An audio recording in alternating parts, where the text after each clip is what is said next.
Hello, it's The Guardian's Peter Bradshaw here. Welcome back to this review channel. Mi casa es su casa, mi digital space es su digital space. And don't forget to give my online brand your resounding endorsement and subscribe and leave a comment. Now, once again, it's time for that occasional feature on this channel in which, while musing and daydreaming in the wildflower meadow of culture, we chance across something rather lovely. It's Serendipity Corner.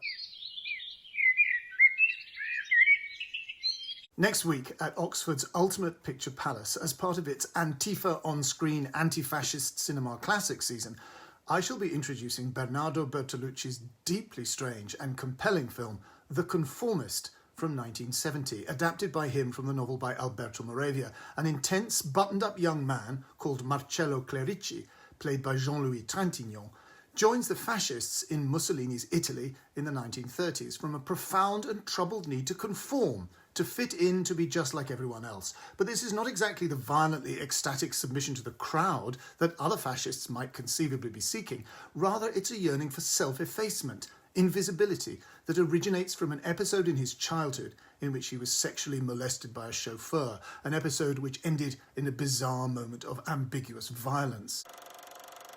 Clerici is, in his diffident and opaquely unemotional way, engaged to be married to a shallow but unhappy young woman called Giulia, played by Stefania Sandrelli, who has also been abused and also has her own secret and shame-filled need to conform to the institution of marriage.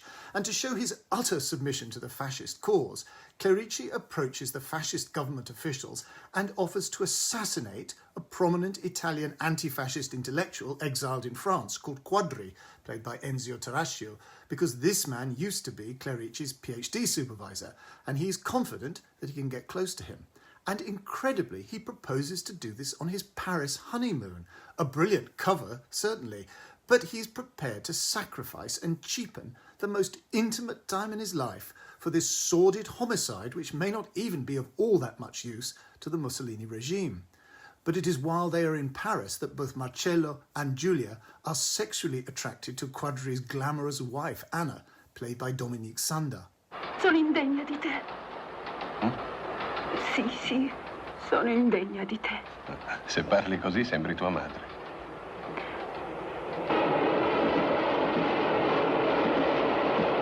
Devo dirti una cosa, ma devi voltarti, se mi guardi mi vergogno.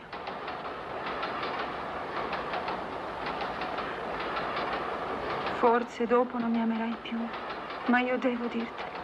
Sai, io non sono come credi tu. Non sono vergine. Cosa pensi di me ora?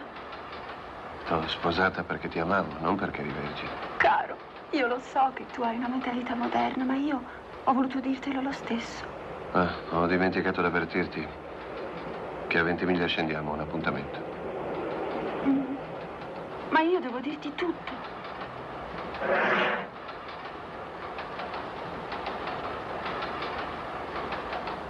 Ti sei arrabbiato? Hai amato un altro prima di me, poco male. Chi era?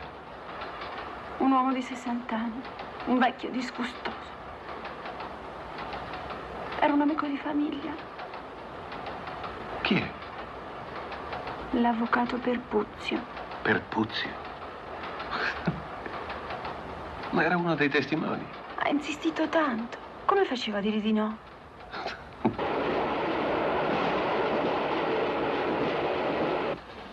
6 anni è durato. 6 anni. 6 anni. Where Moravia's novel tells the story in conventional linear order, Bertolucci presents the key episodes as flashbacks entering Clerici's mind in Paris while he's on the way to carrying out the assassination. There's a unique savour to comparing the book and the film, in fact, to seeing the effects achieved by disrupting and changing the narrative. Bertolucci gives Clerici a blind friend that he didn't have in the novel, perhaps a symbol of the willed blindness of fascist collaboration. And there's also something different in the nature of the actual assassination, the murder itself. In Moravia's novel, Clerici is required only to identify the victim to a trained government killer by shaking his hand in a restaurant in public with the hitman secretly looking on, like Judas kissing Jesus. In the movie, he's issued a gun and apparently expected to carry out the awful act himself, although this too is complicated by Bertolucci. In each case, what's important is that the authorities wish to implicate Clerici in the hit, generally and thoroughly, smearing him with it so that he can prove his loyalty to them, but also, clearly, so that he can be pressured, if necessary, later on. The overall effect is of a bizarre and dreamlike expressionism, especially in the scenes within the vast and echoing fascist architecture of government buildings.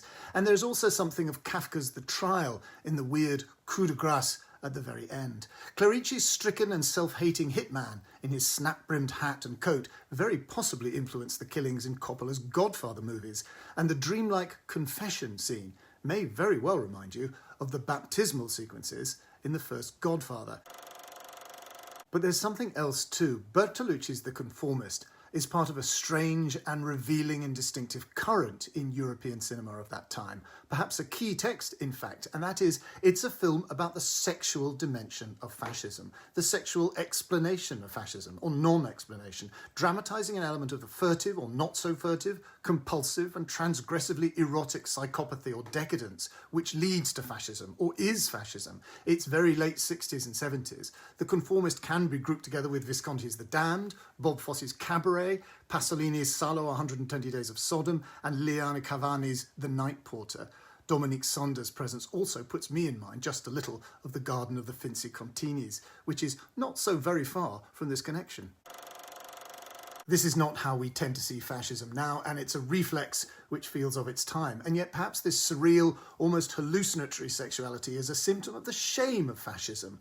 The state broadcaster at the beginning of the film talks about the connection between Germany and Italy, and about the, quote, Prussian aspect of Mussolini and the Latin aspect of Hitler, a sentence it attributes to Goebbels, I think fictionally.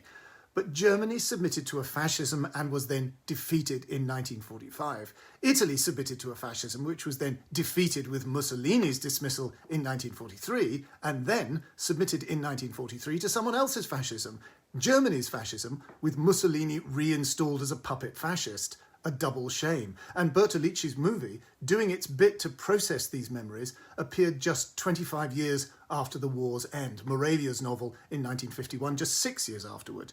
So it's a fascinating film. Do please come along to Oxford next Monday and see it. Details given below. So that's it. Please give this vlog a like or even a love if you're that emotionally literate, and a share, and please subscribe. Because if you don't, that is problematic behaviour on your part, and you might need to do some work on yourself. But the good news there is that this work consists purely in hitting the subscribe button, and that's it.